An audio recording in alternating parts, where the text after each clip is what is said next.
तो चलिए गाइज़ शुरू करते हैं। क्लास 9th की इंग्लिश ग्रामर बेसिक से पढ़ना चाहते हैं, 10th में है, 11 में है, 12th में है, जो बेसिक देखना चाहते हैं ये उनका बेसिक भी हो सकता है। और बिल्कुल बेसिक से शुरू से हम इंग्लिश ग्रामर को जो है पढ़ेंगे और समझेंगे, ठीक है। तो ये वीडियो का फर्स्ट पार्ट है। सेकंड पार्ट में हम सेंटेंसेस बनाएंगे और फर्स्ट पार्ट में कुछ इम्पोर्टेंट चीज़ें हम समझ लेंगे जिस सेंटेंसेस बनाते हैं।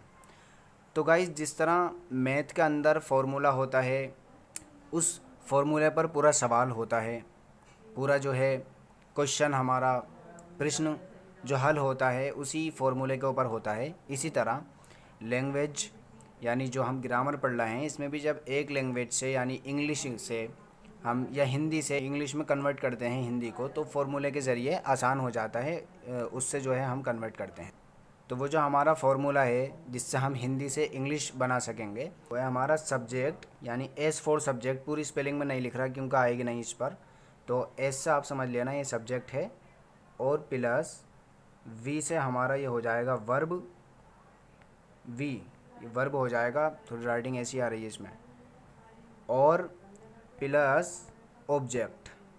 यानी कोई भी जब हम सेंटेंस कन्वर्ट करते हैं हिंदी से इंग्लिश में, जब हम सेंटेंस बनाते हैं तो उसमें हम सबसे पहले छटाई करते हैं उसकी। सबसे पहले उसमें से छांटते हैं वर्ब कौन सा है, सब्जेक्ट कौन सा है, ऑब्जेक्ट कौन सा है, फिर फॉर्मूले के मुताबिक रख देते हैं। फॉर्मूला है हमारा, पहले हमें सब्जेक्ट रखना है, फिर उसके बाद दूसरे नंबर पर वर्ब रखना है, तीसरे नंबर पर ऑब्जेक्ट रखना है।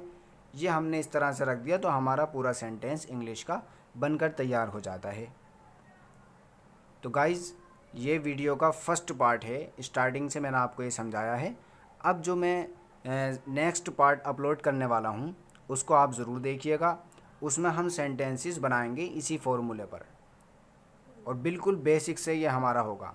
हमारे चैनल को सब्सक्राइब कीजिए, कमेंट्स कीजिए और लाइक कीजिए, और हमारे साथ बने रहिए। बहुत बहुत धन्यवाद।